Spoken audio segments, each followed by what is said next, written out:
Hello, friends, and welcome to Storytime.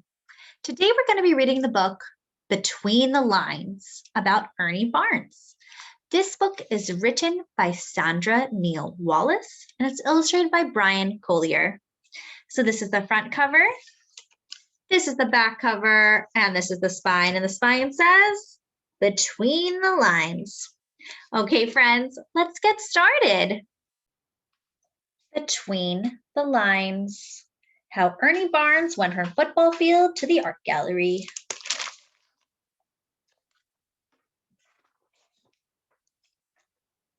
Between the Lines. This is the title page. Ernest loved the North Carolina rain.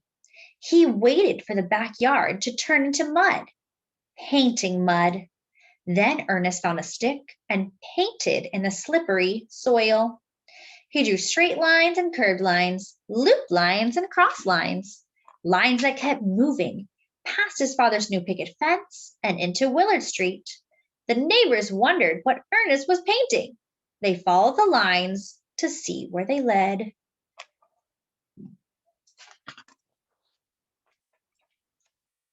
Mama saw how Ernest loved to paint.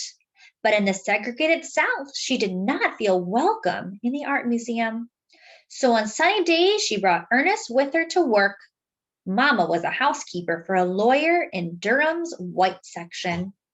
Ernest hadn't known anyone with a library until Mr. Fuller. The room smelled of leather books and mahogany frames that Mother polished. Ernest stared at the beautiful paintings in the frames. They told stories without words.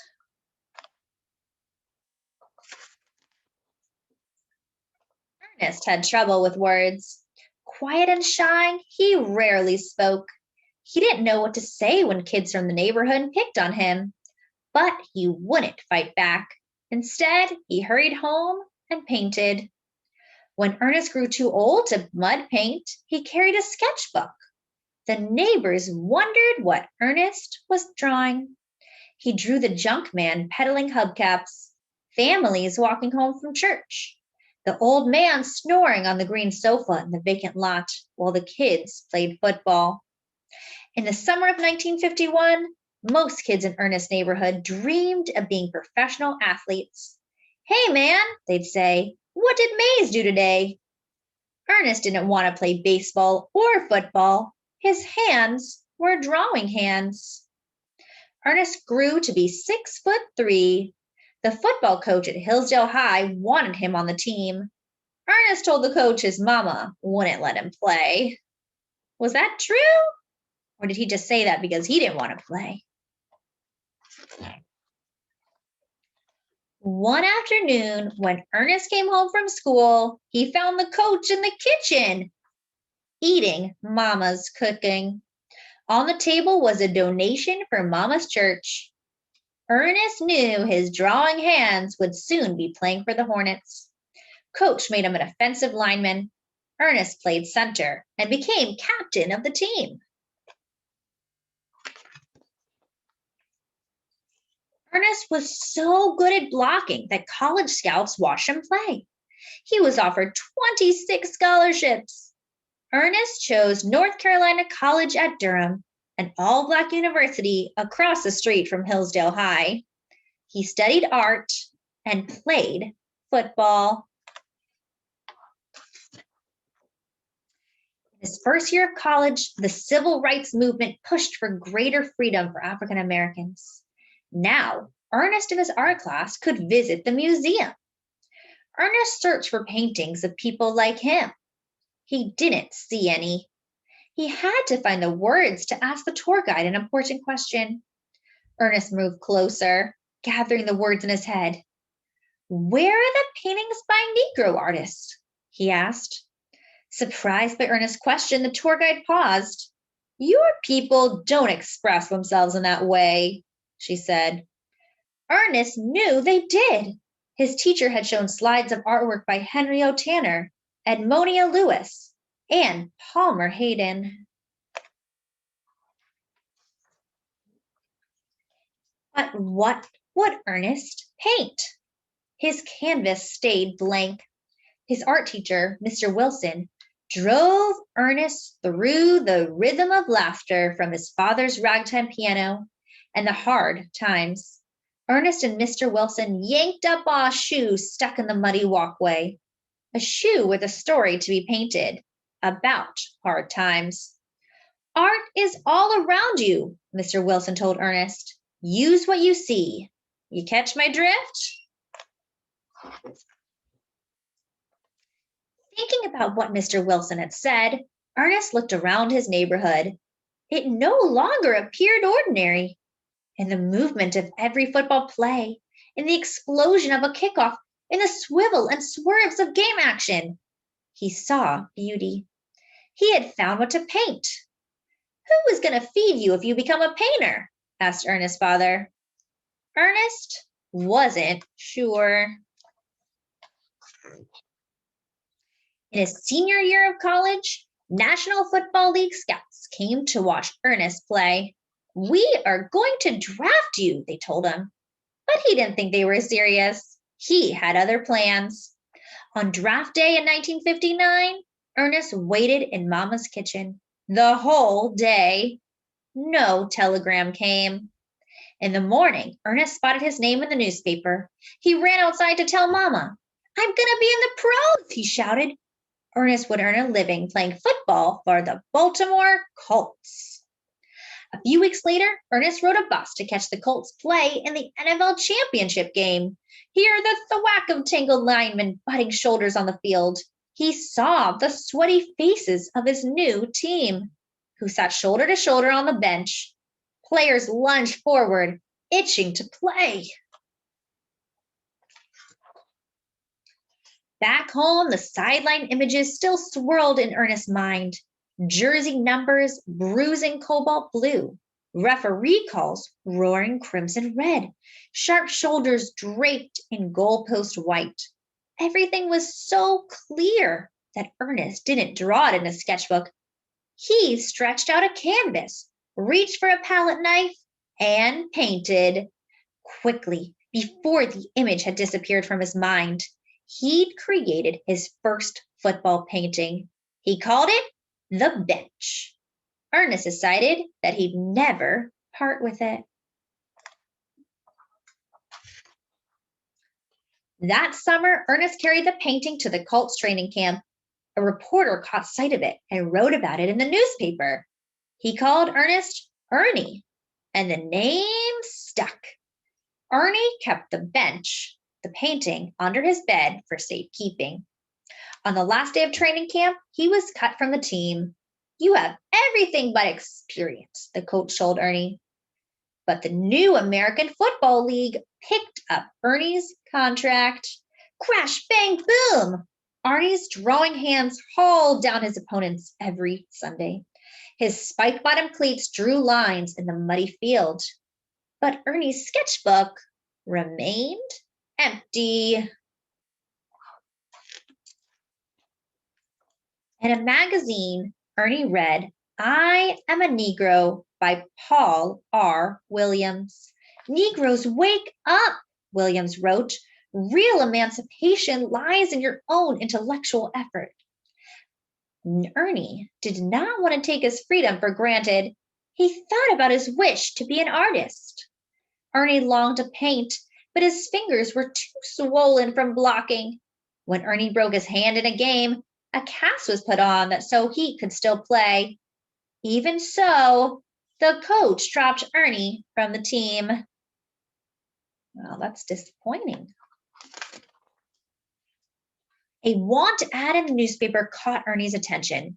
Good salary guaranteed, it read, but there was no guarantee as a door-to-door salesman. Still, he took the job. He challenged himself to learn 8 new words a day. With every doorbell he rang and each door knocker he knocked, Ernie added more words to his list. He sold brushes and cosmetics. Then he told his customers why he wanted to be an artist. And they listened.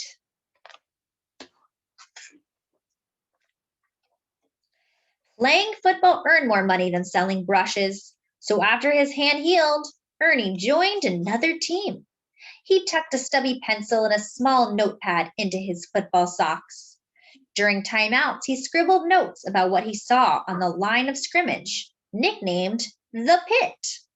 He saw players clawing, scrapping, reaching, fighting to win. With his swollen hands, Ernie drew lines, making them stretch farther and farther. Each time the coach caught Ernie sketching, he fined him $50. Oh no, the coach really doesn't want him drawing. Ernie kept drawing. One time when he reached for his notepad, it was gone. He watched the pieces of paper floating above the field in the wind. "Hey, Barnes," the coach yelled, "you could be great if only you would get that arc out of your head."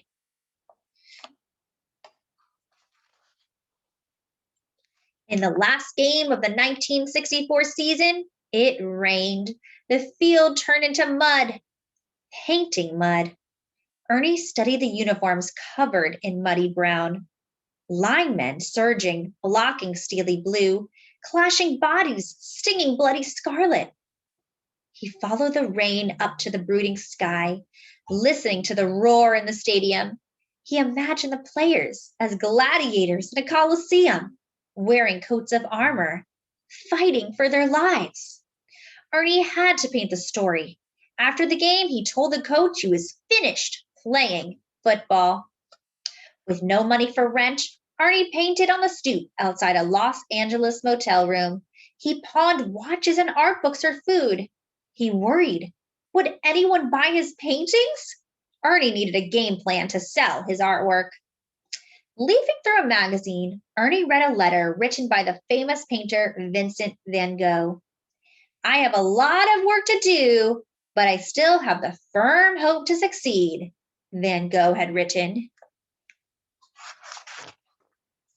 Encouraged by Van Gogh's words, Ernie caught up with a brilliant game plan. He gathered his paintings and carried them to a meeting for the owners of the American Football League. Ernie tapped on the microphone to get their attention. "I want to become the official artist for the American Football League," he began. Someone asked Ernie a question. "When can you come to New York and bring your paintings with you?" It was Sonny Werblin, owner of the New York Jets. Sonny offered Ernie a football player's salary, but he didn't want Ernie to play. He wanted him to paint. Then Ernie would have his own show in a New York gallery. Wow, that's so exciting. Day after day, Ernie painted. One night, Mama called.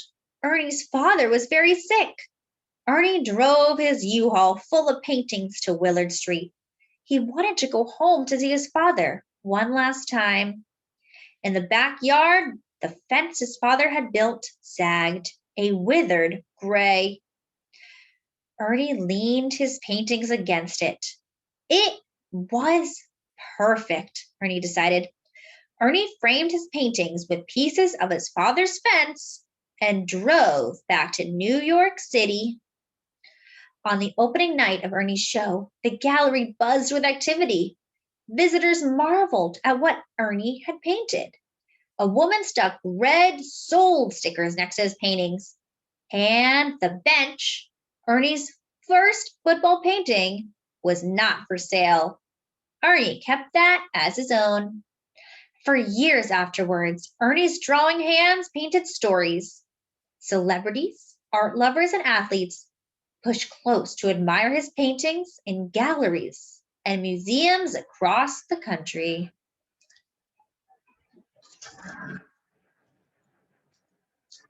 One day, school children came to visit the museum in North Carolina.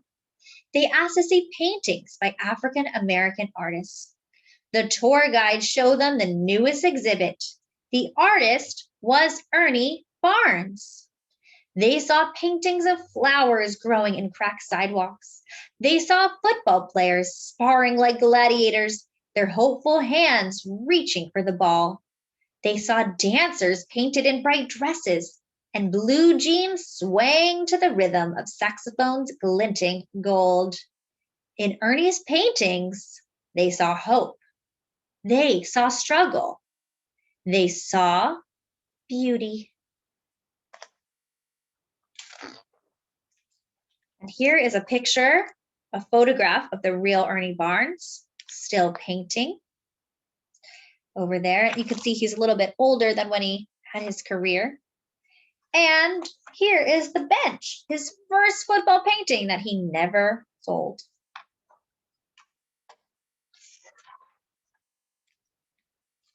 And here's another painting that he did called Double Dutch in 1990.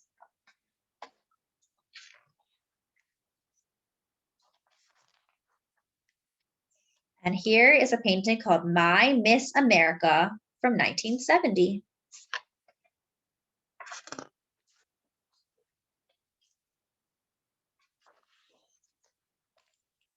The end. So this book was called Between the Lines about Ernie Barnes. Thanks for coming to Storytime, friends, and I'll see you next time.